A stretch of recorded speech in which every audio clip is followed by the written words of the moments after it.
মুসলমান, এই কোরআন দিয়েই তো আল্লাহ তাআলা আমার নবীকে পাঠিয়েছেন। আর বলছেন, নবী আমি আল্লাহ আপনাকে যেই কোরআন দিলাম, এই কোরআনের দাওয়াত আপনি মানুষের সামনে দেন, মক্কার কাফেরদের সামনে কোরআনের দাওয়াত দেন।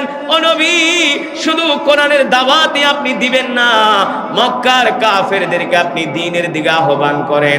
আপনি তাদেরকে বুঝান যাতে তারা কোরআন মানে, দ্বীন মানে। যখন তারা কোরআন মানবে, দ্বীন মানবে, কালেমা পড়ে মুসলমান হয়ে যাবে, এই মক্কার জমিনেও কোনো চুরি থাকবে না, ডাকাতি থাকবে না, দর্শন থাকবে না, চাঁদাবাজি থাকবে না। ঠিক আল্লাহর নবী ওই মক্কার জমিনে, মক্কার মানুষগুলো ছিল এত বর্বর, এত জাহেল, এত অজ্ঞ, এত মূর্খ, যে মক্কার মানুষদের প্রতিনিয়ত ওদের কাজ ছিল দর্শন করা, চুরি করা, ডাকাতি করা, মানুষের অর্থ সম্পদ লুণ্ঠন করা, নারীদের ইজ্জত লুণ্ঠন করা, এমনকি হারাম কাজ করা। এগুলো ছিল মক্কার মানুষদের প্রতিদিনের রুটিন। কিন্তু আল্লাহর নবী তাদেরকে কোরআন দিয়া এমন সোনার মানুষে পরিণত করলেন, মক্কার যুবকরা ধর্ষণ করা ছেড়ে দিছে, চুরি করা ছেড়ে দিছে, ডাকাতি করা ছেড়ে দিছে, তারাই হয়ে গেল ইতিহাসের সবচেয়ে সোনার মানুষ। ঠিক কিনা বলেন? এমন একটা বড় বড় জাতিকে আল্লাহর নবী মেরে পিটিয়ে তাদেরকে মানুষ করেন নাই, ভালো বানান নাই, একমাত্র কোরআন দিয়ে তাদেরকে ভালো বানিয়েছেন। ঠিক কিনা বলেন? মক্কার কিছু যুবক পাহাড়ের নিচে বসে আছে, এক মহিলা যাচ্ছে, ওই মহিলাকে দেখার পরে মক্কার যুবকরা আগায় গেল, বোন তুমি যে এই রাস্তা দিয়ে যাইতেছো, তুমি কি ভয় পাচ্ছ নাকি? ওই মহিলা ডাক দিয়া বলে, ভয় কেন পাবো না, মক্কার যুবকরা তো ভালো না, ওরা তো নারীদের ইজ্জত, নারীদের সম্ভ্রম নষ্ট করে, ওরা তো নারীদের সম্ভ্রম নষ্ট করে। মক্কার যুবকরা ডাক দিয়া বলে, বোন হয়তোবা তুমি এখন মক্কার যুবকদের কথা জানো না, আগে মক্কার যুবকরা ছিল নারীদের সতীত্বের জম, এখন ওই মক্কার যুবকরা হয়ে গেছে নারীদের ইজ্জতের পাহারাদার। ওই মহিলা ডাক দিয়া বলে, তোমরা এত ভালো মানুষ কিভাবে হইলা? কোন জাদুর পরশে তোমরা এত সোনার মানুষে পরিণত হলে? মক্কার যুবকরা ডাক দিয়া বলে, বোন আমরা আল্লাহর নবী মুহাম্মদ সাল্লাল্লাহু আলাইহি সাল্লামের হাতে হাত রেখা কালেমা পড়ে মুসলমান হয়ে গেছি। ওই আল্লাহর নবী আমাদেরকে একটা কোরআন শিক্ষা দিয়েছেন, ওই কোরআনের মধ্যে আল্লাহ তাআলা বলছেন, ওয়ালা তাকরাবুজ জিনা ইন্নাহু কানা ফাহিশাতাও ওয়া সাআ সাবিলা। তোমরা জিনার ধারে কাছেও যায় না। জিনা হলো, ব্যভিচার হলো, অশ্লীল কাজ, গুনার কাজ। এই কাজ যারা করবে আল্লাহ তাআলা হাসরের ময়দানে তাদেরকে শাস্তি দিবে। বোন, যেদিন থেকে আল্লাহর নবীর জবানে আমরা কোরআনের এই আয়াত শুনেছি, কোরআনের এই আয়াত পড়েছি, সেই দিন থেকে আমরা ধর্ষণ, জিনা, ব্যভিচার বন্ধ করে দিছি। আগে ছিলাম আমরা নারীদের ইজ্জতের জম, এখন থেকে আমরা মক্কার যুবকরা নারীদের ইজ্জতের পাহারাদারির দায়িত্ব নিয়েছি। আল্লাহু আকবার, জোরে বলেন আল্লাহু আকবার। এই কারণে মুসলমান, এই কোরআন আমাদের নিজেদেরকে তেলাওয়াত করতে হবে, আমাদের সন্তানদেরকে কোরআন শিখাতে হবে। কিন্তু দুঃখ আর আফসোসের বিষয় হলো আমাদের বাংলাদেশের ম্যাক্সিমাম মুসলমান কোরআন পড়তে পারে না। কলেজ ইউনিভার্সিটির যুবকরা কোরআন পড়তে পারে না। ঠিক কিনা বলেন? একমাত্র আমরাই দায়ী। এই সমাজকে যদি পরিবর্তন করতে হয়, একমাত্র আল্লাহর কোরআন দ্বারাই এই সমাজ পরিবর্তন করা সম্ভব। ঠিক কিনা বলেন? মুসলমান, আল্লাহ নবীর একজন সাহাবী ছিল যার নাম হলো মুসাব বিন উমায়ের। নাম কি? এই মুসাব বিন উমায়ের ছিল মক্কার একজন সুদর্শন যুবক। এই মুসাব বিন উমায়ের ছিলেন একজন কবি স্বভাবের মানুষ, শিক্ষিত মানুষ। আবু জেহেল, আবু লাহাবরা দেখলো প্রতিদিন মক্কার যুবকরা আল্লাহ নবীর মজমায় এসে কোরআনুল কারীমের তেলাওয়াত শুনে তারা কালেমা পড়ে মুসলমান হয়ে যাচ্ছে।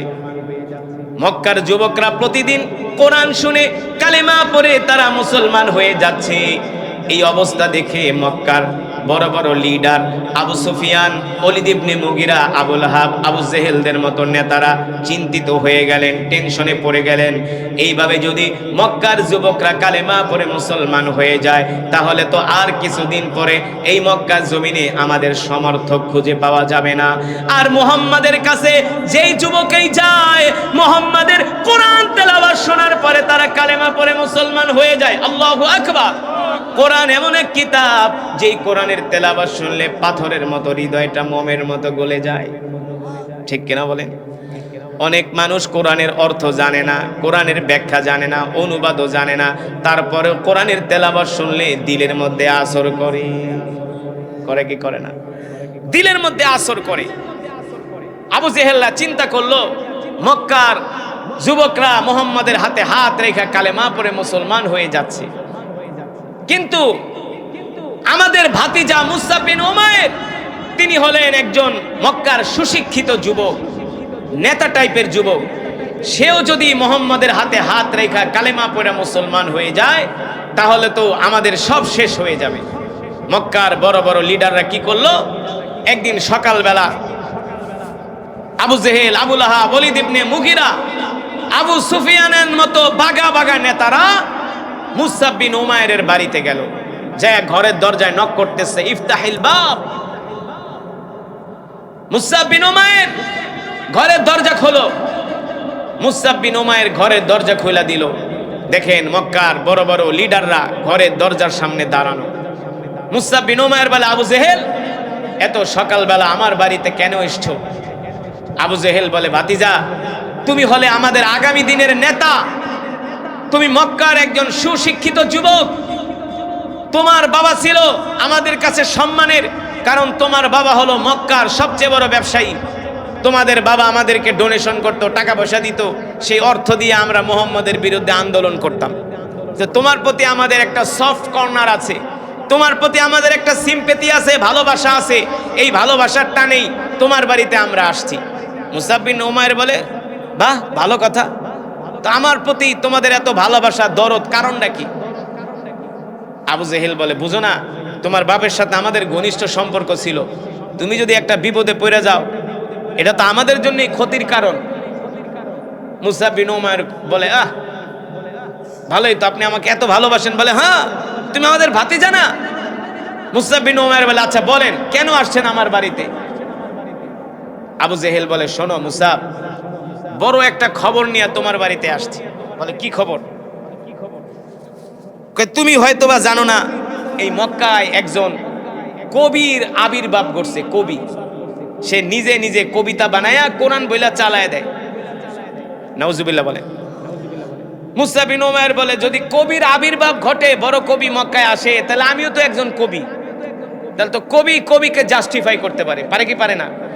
একজন হাফেজ একজন হাফেজের ভুল ধরতে পারে, একজন আলেমের ভুল ধরতে পারে, একজন ইঞ্জিনিয়ার, সেই ইঞ্জিনিয়ার যদি কোনো কাজে, ড্রয়িংয়ে, প্ল্যানিংয়ে ভুল করে, সেটা আর এক ইঞ্জিনিয়ার ধরতে পারে। মুসআব বিন উমাইর বলে, যদি সে বড় কবি হয়, আমিও তো কবি, যদি সে কবিতার ভিতরে কোনো ভুল করে তাহলে তো আমি অবশ্যই ধরতে পারবো। আবু জেহেল কা ধর্মিয়া, তোমার কি আমি কইছিনি মুহাম্মাদের কবিতায় যা ভুল ধরতে? বলে, আপনি না বললেন সে বড় কবি, তো কবি হইলে তো আমি তার কবিতায় ভুল ধরতে পারবো, সমস্যা কি? আবু জেহেল কয় না, সমস্যা অন্য জায়গায়। বলে, কোন জায়গায়? বলে, শোনো, তুমি ভুলেও কিন্তু কোনোদিন মুহাম্মাদের ধারে কাছেও যাইবা না। নাউজুবিল্লাহ বলে। মুসআব বিন উমাইর বলে, কেন? বলে, এই পর্যন্ত মুহাম্মাদের কাছে আমাদের যত যুবকরা গেছে একজনও ফিরে আসতে পারে নাই, মুহাম্মাদের চেহারা দেখার পরে মুহাম্মাদের হাতে হাত রেখে কালেমা পড়ে মুসলমান হয়ে গেছে। জোরে বলেন সুবহানাল্লাহ। মুসআব বিন উমাইর বলে, আবু জেহেল, মুহাম্মাদের কাছে এমন কি পাওয়ার আছে, এমন কি পাওয়ার আছে, এমন কি ক্ষমতা আছে, এমন কি আছে মুহাম্মাদের কাছে? পাশ থেকে আবু সুফিয়ান বলে, মুসআব বিন উমাইর শোনো, মুহাম্মাদের কাছে এমন একটা কিতাব আছে যার নাম হলো কোরআন। সুবহানাল্লাহ বলেন। যার নাম কি? কোরআন। এবার মুসআব বিন উমাইর ডাক দিয়ে বলে, আবু জেহেল, এতক্ষণ আপনি বললেন মুহাম্মদ হলো একজন কবি, মুহাম্মদ হলো একজন গণক, মুহাম্মদ হলো একজন জাদুকর। যদি মুহাম্মদ কবি হয়ে থাকে, আমিও কবি, একদিন আমি মুহাম্মাদের কবিতা শুনতে যাব। আবু জেহেল বলে, মুসআব তুমি ভুলেও মুহাম্মাদের কাছে যাবা না, মুহাম্মাদের চোখের সামনে যাবা না। যদি মুহাম্মাদের কাছে যাও, মুহাম্মদ তোমাকে মুহূর্তের মধ্যেই জাদু করে ফেলবে। বলেন নাউজুবিল্লাহ। আসলে তো আল্লাহর নবী কোনো জাদুকর না, কোনো গণক না, কোনো কবি না, তিনি হলেন নবী। ঠিক ঠিক কিনা বলেন? আল্লাহ তাআলা কোরআনুল কারীমের মধ্যে সে কথাই বলছেন, ওয়ামা আরসালনাকা ইল্লা রাহমাতাল লিল আলামিন। আল্লাহু আকবার। নবী মক্কার কাফেররা আপনাকে গণক বলে, কবি বলে, জাদুকর বলে, আপনি মক্কার কাফেরদের কথায় কষ্ট পাবেন না। আমি আল্লাহ ঘোষণা করতেছি আপনি হলেন নবী। ঠিক কিনা বলেন? মুসআব বিন উমাইর বলে, আবু জেহেল, আমি এতদিন পর্যন্ত মুহাম্মাদের নামও জানতাম না, আপনি কিন্তু আয়েশা তার নাম আমার কাছে বইলা দিলেন।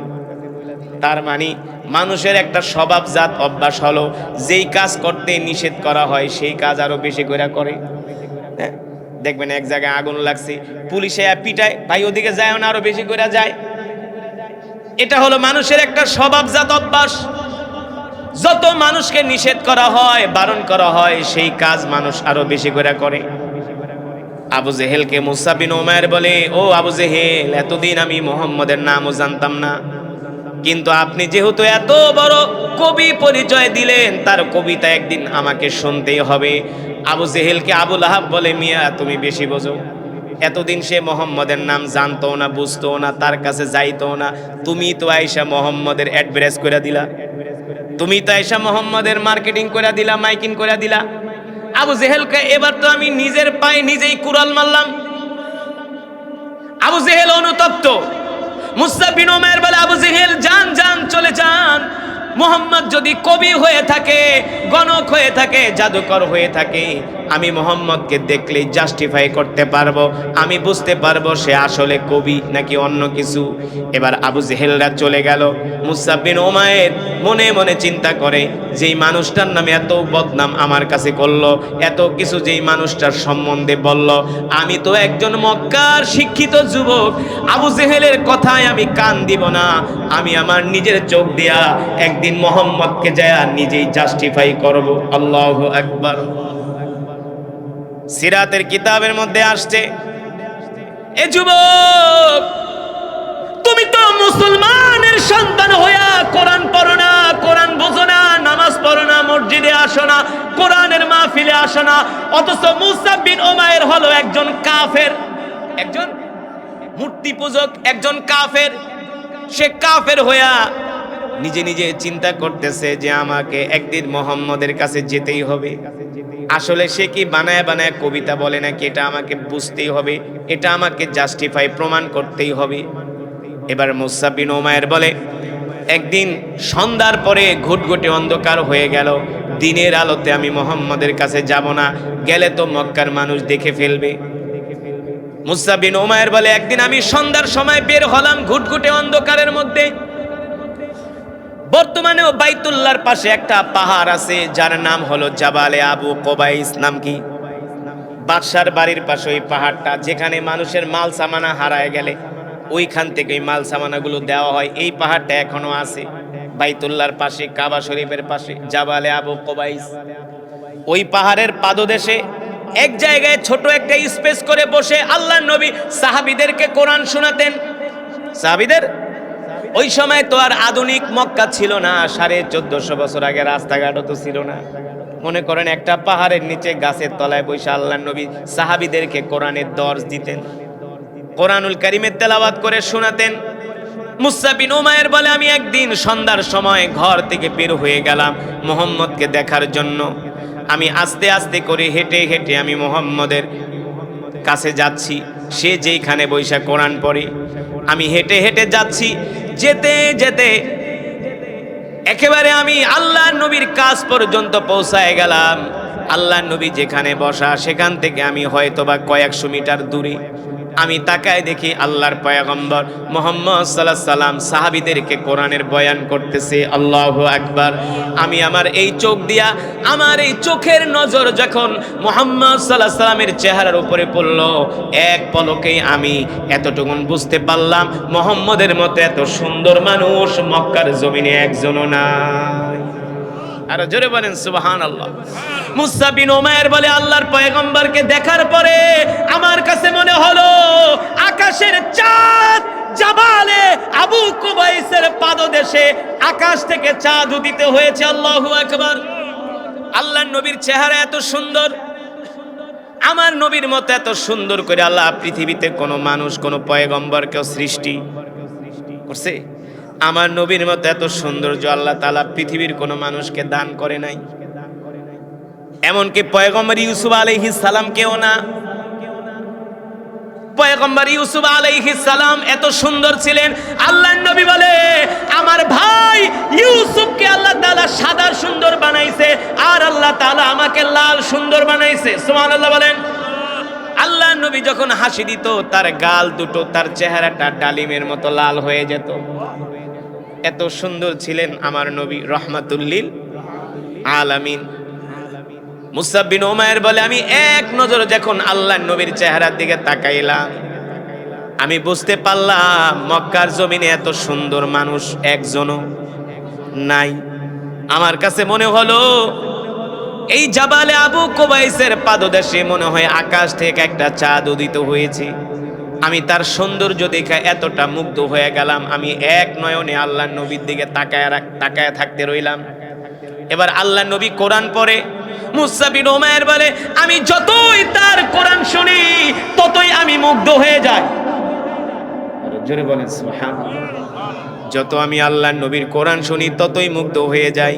এবার মুসআব বিন উমাইর মনে মনে ভাবে আবু জেহেল না বলছিল সে বানায় বানায় কবিতা বলে, আবার না বলছিল মোহাম্মদ একজন পাগল, নাউজুবিল্লাহ, মোহাম্মদ একজন গণক, একজন জাদুকর।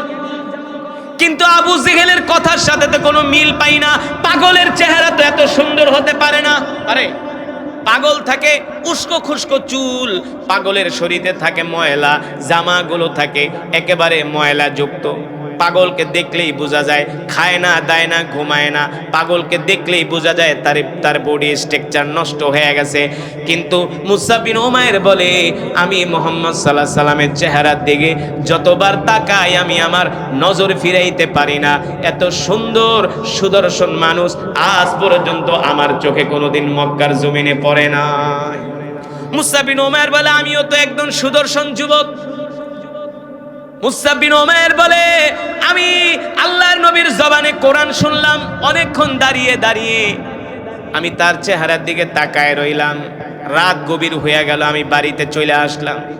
রাত্রবেলা ঘুমাইতে পারলাম না, শুধু চিন্তা করি এই মানুষটা এত সুন্দর, এই মানুষটা এত সুন্দর করে কোরআন পড়ে, কিন্তু আবু জেহেল তাকে পাগল বলে, তাকে গণক বলে, তাকে জাদুকর বলে। মুসআব বিন উমাইর বলে হয়তোবা আমি প্রথম দিন ভুল দেখতে পারি, দ্বিতীয় দিন আমি আবার তাকে প্রমাণ করার জন্য যাব। মুসআব বিন উমাইর বলে হয়তোবা প্রথম দিন আমার ভুল হইতে পারে, দ্বিতীয় দিন আমি আমার কনফিউশন, দ্বিতীয় দিন আমি আমার সন্দেহটা দূর করার জন্য আবার যাব। আবার মুসআব বিন উমাইর বলে আমি দ্বিতীয় দিন আবার গেলাম। মুসআব বিন উমাইর বলে দ্বিতীয় দিন যায়া আল্লাহর নবীর তেলাওয়াত শুনে আমি আরো মুগ্ধ হয়ে গেলাম। মুসআব বিন উমাইর বলে গভীর রাত হয়ে পড়ল, আবার বাড়িতে চলে আসলাম। এবার আমি সিদ্ধান্ত নিলাম তৃতীয় দিন আমি আবার আল্লাহর পয়গম্বরের জবানে কোরআন শুনতে যাব। আল্লাহু আকবার, জোরে বলেন আল্লাহু আকবার। মুসআব বিন উমাইর বলে আমি আবার তৃতীয় দিন গেলাম, যে দেখি আল্লাহর নবী সাহাবীদেরকে কোরআন তেলাওয়াত করে শোনাচ্ছেন। আমি দূর থেকে দাঁড়িয়ে দাঁড়িয়ে আমি বিমোহিত বিমুগ্ধ হয়ে আল্লাহর নবীর জবানে কোরআন শুনতে লাগলাম। হঠাৎ করে আল্লাহর নবীর নজর চলে গেল মুসআব বিন উমাইরের দিকে। আল্লাহর নবী দেখেন প্রতিদিন একটা যুবক কোরআনের মজমায় আয়েশা দূর থেকে দাঁড়ায় দাঁড়ায় কোরআন শুনে আবার চলে যায়। আল্লাহর নবীও একদিন দুই দিন দেখছে, ডাক দেয় নাই। এবার তৃতীয় দিন তাকে ডাক দিছে, তাআলাউ ইয়া শাবাব, এই যুবকের দিকে আসো, এই যুবকের দিকে আসো। তুমি কোত্থেকে আসছো, তোমার নাম কি?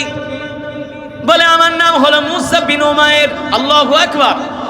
আল্লাহর নবী বলে তুমি কি মুসআব বিন উমাইর? বলে হ্যাঁ, আমি তো তোমার বাবারে চিনি, তোমার বাবা তো হলো মক্কার সবচেয়ে বড় ব্যবসায়ী, তোমার বাবা তো হলো হুয়া তাজিরুন কাবীরুন জিদ্দান, অনেক বড় ব্যবসায়ী, আমি তারে চিনি।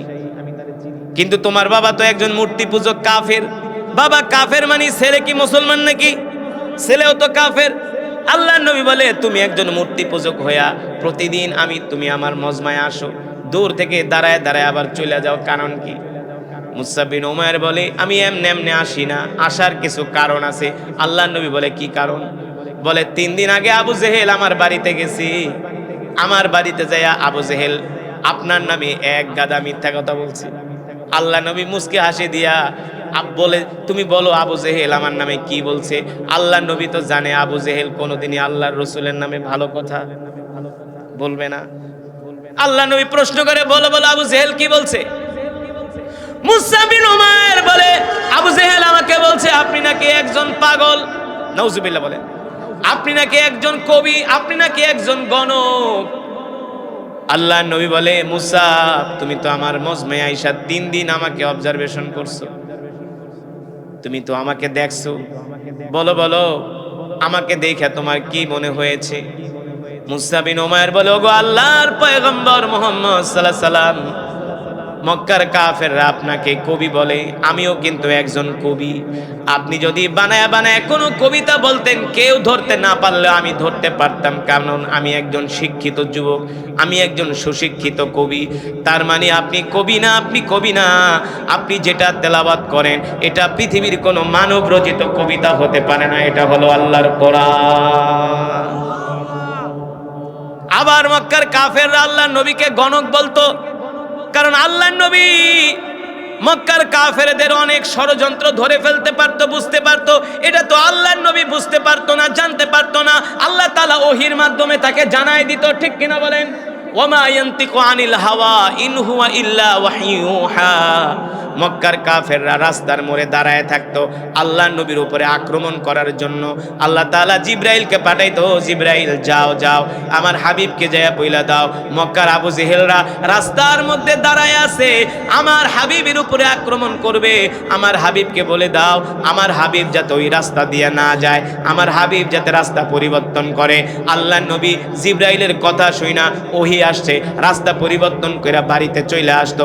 মক্কার কাফেররা বলতো আমরা যে এই রাস্তায় দাঁড়াইছি পৃথিবীর কোনো মানুষ জানে না, মুহাম্মদ কিভাবে জানলো? তাহলে মুহাম্মদ হলো একজন গণক, বলেন নাউজুবিল্লাহ। আসলে তো আল্লাহর নবী গণক না, আল্লাহর নবীকে আল্লাহ তাআলা ওহীর মাধ্যমে জানায় দিত, ঠিক কিনা বলেন? এই কারণে মক্কার কাফেররা আল্লাহর নবীকে গণক বলতো, কবি বলতো। এবার আল্লাহর পয়গম্বর মুসা বিন উমাইরকে ডাক দিয়ে বলে এ মুসাব,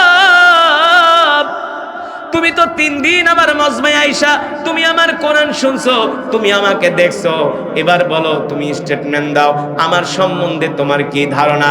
মুসা বিন উমাইর বলে ওগো আল্লাহর পয়গম্বর আপনি গণক না, আপনি জাদুকর না, আপনি মিথ্যাবাদী না, আপনি কোনো কবি না, আপনি হলেন একজন নবী। আমি মুসা বিন উমাইর সাক্ষী দিলাম, কারণ আমি আপনার যেই কোরআনের তেলাওয়াত শুনছি, যেই কোরআনের ভাষাগুলো আমি শুনেছি, এই ভাষাগুলো এত প্রাঞ্জল ভাষা, এত হৃদয়গ্রাহী ভাষা, এত হৃদয় স্পর্শী ভাষা, এত সাহিত্যপূর্ণ ভাষা, পৃথিবীর কোন কবিতার মধ্যে এত সুন্দর প্রাঞ্জল সাহিত্যপূর্ণ ভাষা দিয়া কবিতা আবৃত্তি করতে পারে না, এটা পৃথিবীর কোন কবির পক্ষে সম্ভব না। আমি সাক্ষ্য দিচ্ছি এটা হলো একমাত্র আল্লাহর কোরআন। আল্লাহু আকবার। আল্লাহর নবী ডাক দেওয়া বলে যুবকরে তাহলে কি তোমার কাছে কোরআন তেলাওয়াত ভালো লাগছে? মুসা বিন উমাইর বলে আপনি তো জানেন না, যদি ভালো না লাগতো তাহলে আমি 1 দিন না 2 দিন না আমি 3 দিন আসছি আপনার কোরআন শুনতে। কয়দিন আসছি? 3 দিন আসছি কোরআন শুনতে। আল্লাহ নবী বলে যুবক যদি তোমার কাছে আমার কোরআনের তেলাওয়াত ভালো লাগে আমি তোমাকে কি একটা প্রস্তাব দিব। মুসা বিন উমাইর বলে কি প্রস্তাব দিবেন? আল্লাহর পয়গম্বর বলে তুমি কি আমার প্রস্তাবটা রাখতে পারবা? মুসা বিন উমাইর বলে কেন রাখতে পারবো না, আপনার প্রস্তাব রাখতে যায়া আপনি আমাকে মক্কার একজন সাহসী যুবকদের কাতারে পাবেন। কত সুন্দর জবাব, কত সুন্দর জবাব। আপনি আমাকে প্রস্তাব দেন, আপনার প্রস্তাব মানতে যায়া আপনি আমাকে ভীতুদের কাতারে পাবেন না, মক্কার একজন সাহসী যুবকের কাতারে পাবেন।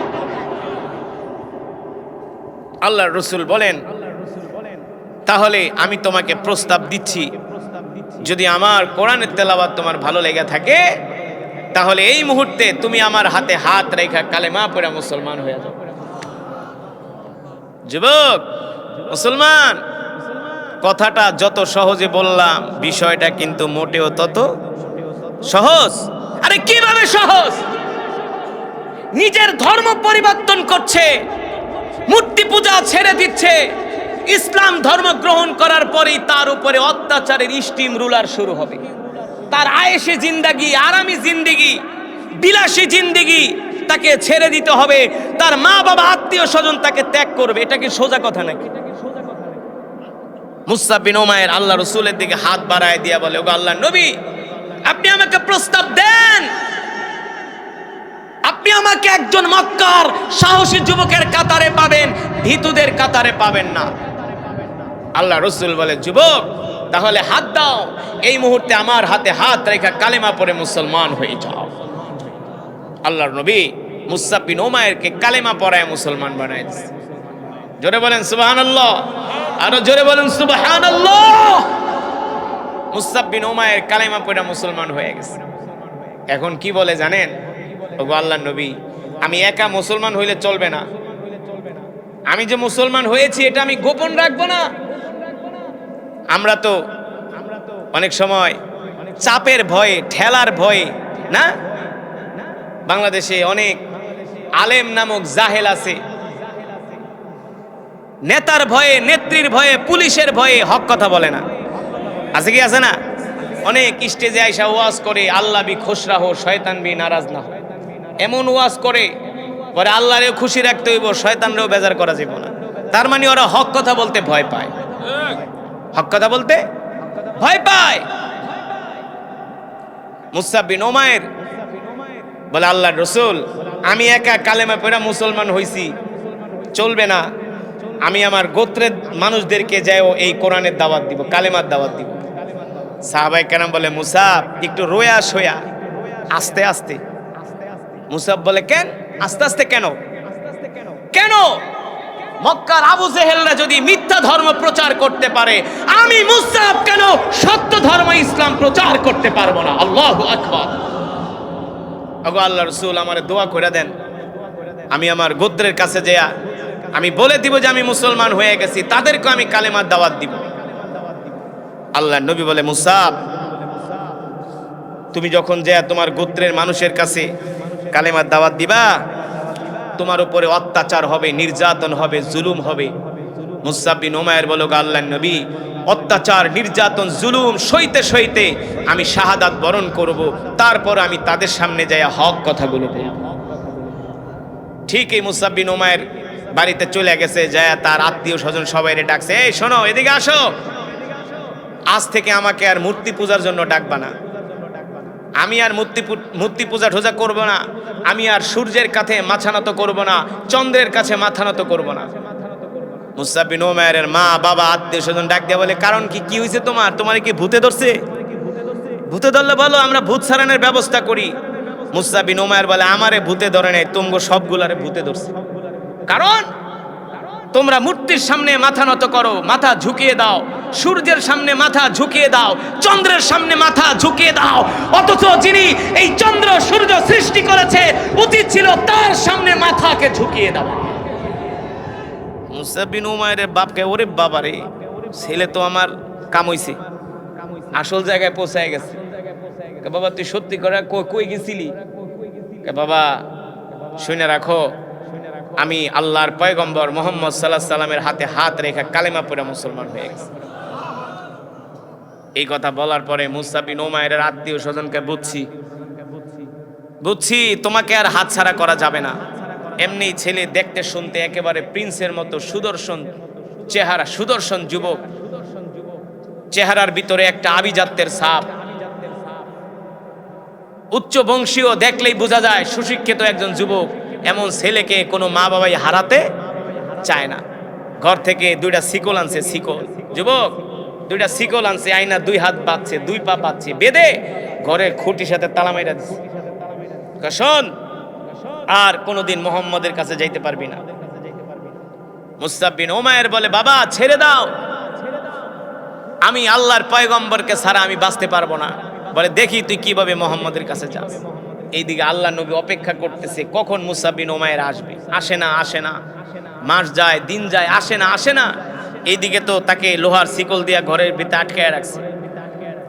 মুসআব বিন উমাইরকে খাবার দেয়, ঠিক মতো খায় না, কোনো রকম একটু খায় জীবন বাঁচানোর জন্য। মানুষ কয়দিন আর কম খায়া বাঁচতে পারে? শুকাইতে শুকাইতে কাঠ হয়ে গেছে, কাঠ, হাড্ডিগুলো জেগে গেছে। একদিন মুসআব বিন উমাইর ঘরের খুঁটির সাথে হেলান দিয়া চোখ থেকে ঝরঝর করে পানি পড়তেছে। তার মা ডাক দিয়া বলে, বাবা তুমি কি তোমার মায়ের জন্য কাঁদো না তোমার বাবার জন্য? মুসআব বিন উমাইর বলে, মা আমি আমার মায়ের জন্য কাঁদি না, বাবার জন্য কাঁদি না। আমি যেই রসুলের হাতে, যেই নবীর হাতে হাত রেখে কালেমা পড়ে মুসলমান হয়ে গেছি, কতটা মাস হলো আল্লাহ রসুলকে আমি দেখি না। মা আমার হাত আর পায়ের শিকলটা খুলে দাও, আমি আল্লাহর পয়গম্বর মুহাম্মদ সাল্লাল্লাহু আলাইহি সাল্লামের কাছে চলে যাই। মুসআব বিন উমাইরের মা ডাক দিয়ে বলে, কেন রে বাবা, তোর কি মায়ের জন্য মায়া লাগে না? মুসআব বিন উমাইর বলে, মা ওই রব্বে কাবার কসম খায়া বলি, আমি আল্লাহর নবীর চাইতে তোমাকে বেশি ভালোবাসি না। জোরে বলেন সুবহানাল্লাহ।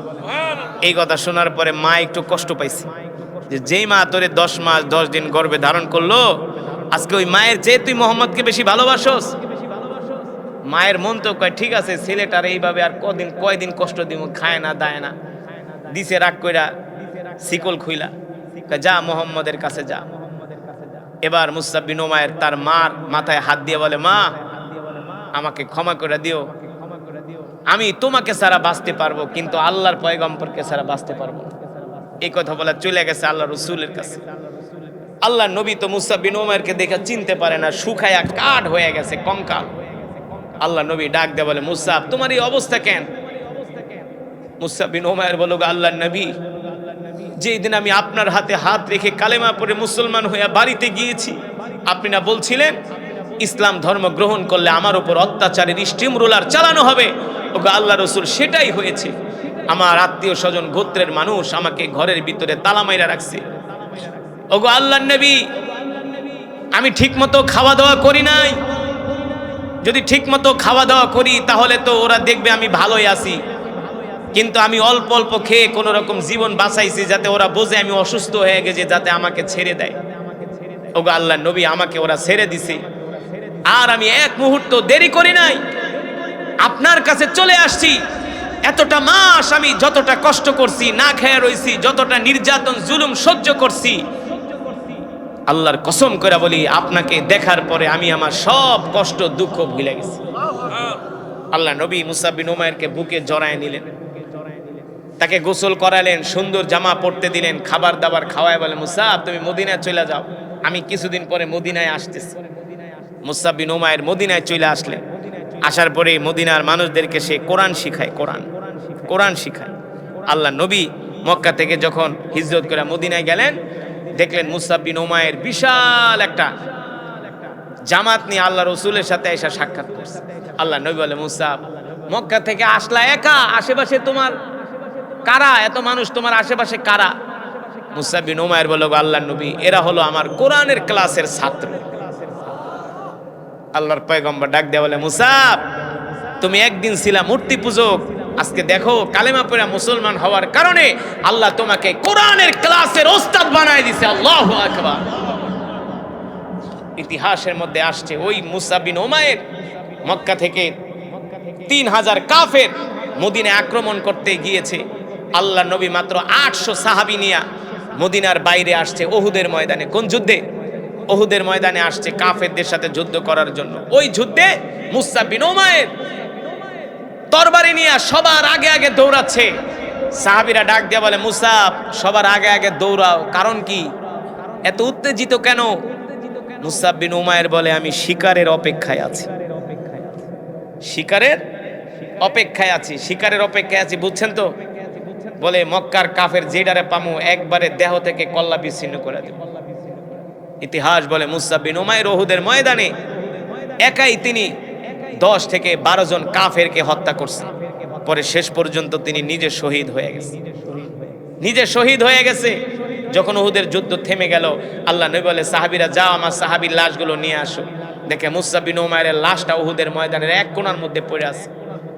মুসা বিন উমাইরকে আল্লাহ রসুলের কাছে আনা হলো। মুসা বিন উমাইরের মাথাটা আল্লাহ রসুলের কোলের মধ্যে রাখলেন, রাইখা আদর করতেছে, মুসা আমি তো তোমাকে চিনি, তুমি কোন বাবার সন্তান? তোমার বাবা ছিলেন মক্কার সবচেয়ে বড় ব্যবসায়ী, তোমার বাবা ছিলেন মক্কার বিলিনিয়ার, তোমার ছিল আরাম আয়েশের জিন্দিগি, বিলাসী জিন্দিগি, সব তুমি ত্যাগ কইরা আল্লাহ রসুলের জন্য উহুদের ময়দানে এসে শহীদ হয়ে গেছে। আল্লাহর পয়গম্বর আসমানের দিকে তাকায় বলে, আল্লাহ আমি আমার মুসা বিন উমাইরের উপর খুশি, তুমিও আমার মুসাবের উপর খুশি হয়ে যাও। আল্লাহু আকবার। 70 জন সাহাবী উহুদের ময়দানে শহীদ হয়েছে, 70 জনের মধ্যে মুসা বিন উমাইর একজন। মুসা বিন উমাইর একজন। ওই যে উহুদের ময়দানে যে 70 জন সাহাবী কবর আছে, মাকবারা আছে, সেখানে মুসা বিন উমাইরের নামও আছে। জ্বলন্ত প্রমাণ সাহাবীর আল্লাহর দ্বীনের জন্য কত কষ্ট করছে, ঠিক কিনা বলেন?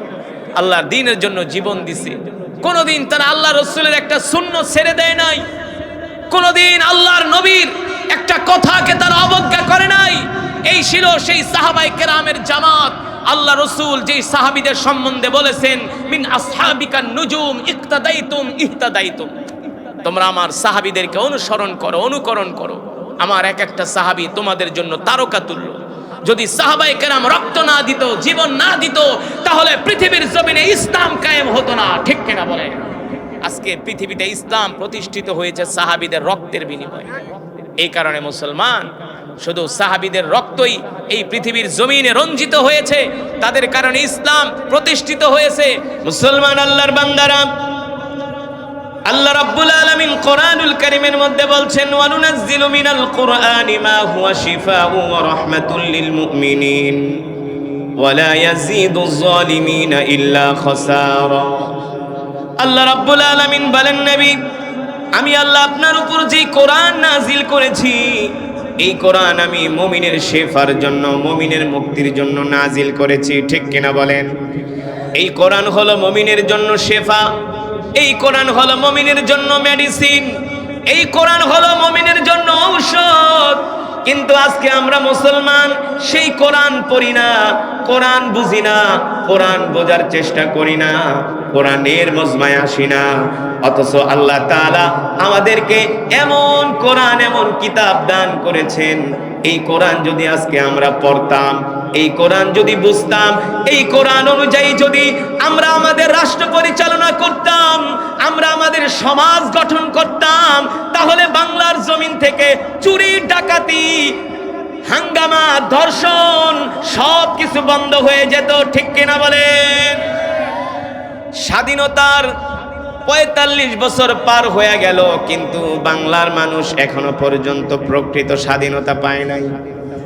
এখনো বাংলাদেশে 5 বছরের শিশু ধর্ষণ হয় কি হয় না? এখনো আদালতে যার টাকা আছে তার পক্ষে রায় চলে আসে, টাকার বান্ডিলের জোরে মার্ডার কেসের আসামিও আদালত থেকে খালাস পাওয়া যায়। কথা কোন? টাকার জোরে বড় সন্ত্রাসীরাও আদালত থেকে তারা জামিনে বের হয়ে আসে, ঠিক কিনা বলেন? আবার এসে তারা আগের মতো অপরাধে জড়ায় যায়। তার মানে হলো এই পৃথিবীতে মানব রচিত কোনো আইন দিয়া, কোনো বিধান দিয়া পৃথিবীর জমিনে শান্তি প্রতিষ্ঠা করা সম্ভব না, একমাত্র আল্লাহর কোরআনের আইন ছাড়া। এই কথা বাংলার মুসলমান বুঝে না, এই কথা বাংলার মুসলমান বুঝতে চায় না। এ যুবক মুসলমান, আমি আপনাদের সামনে যে কোরআনুল কারীমের তেলাওয়াত করলাম, এই কোরআন শুধু আল্লাহ তেলাওয়াতের জন্যই নাজিল করে নাই, এই কোরআন শুধু আল্লাহ খতম পড়ার জন্য নাজিল করে নাই, এই কোরআন শুধু আল্লাহ ঝাড় ফুঁক দেওয়ার জন্য, তাবিজ লেখার জন্য আল্লাহ কোরআন নাজিল করে নাই, এই কোরআন শুধু আল্লাহ পানি পড়ার দেওয়ার জন্য নাজিল করে নাই। ইমাম সাহেবের কাছে আসবেন আর কোরআনের আয়াত পড়া পানিতে ফু দিব, সেই পানি জনমের মতো খাইবেন আর পেট ব্যথা ভালো হয়ে যাইব। এই কারণে শুধু আল্লাহ কোরআন নাজিল করে নাই। এই কোরআন দিয়া ফু দিবেন আর জিন ভূত ছুইটা যাইব, এই কারণে আল্লাহ শুধু কোরআন নাজিল করে নাই। বাপ মরে যাবে, 40 দিন পরে 40 জন ইমাম দাওয়াত দিয়া 10টা গরু জবাই করায়া ইউনিয়নের সব মানুষদেরকে জনমের মতো বিরিয়ানি খাওয়াইবেন, এই কারণে আল্লাহ কোরআন নাজিল করে নাই। আল্লাহ তাআলা কোরআন কেন নাজিল করেছেন? আলা লাহুল খালকু ওয়াল আমরু তাবারাকাল্লাহু রাব্বুল আলামিন।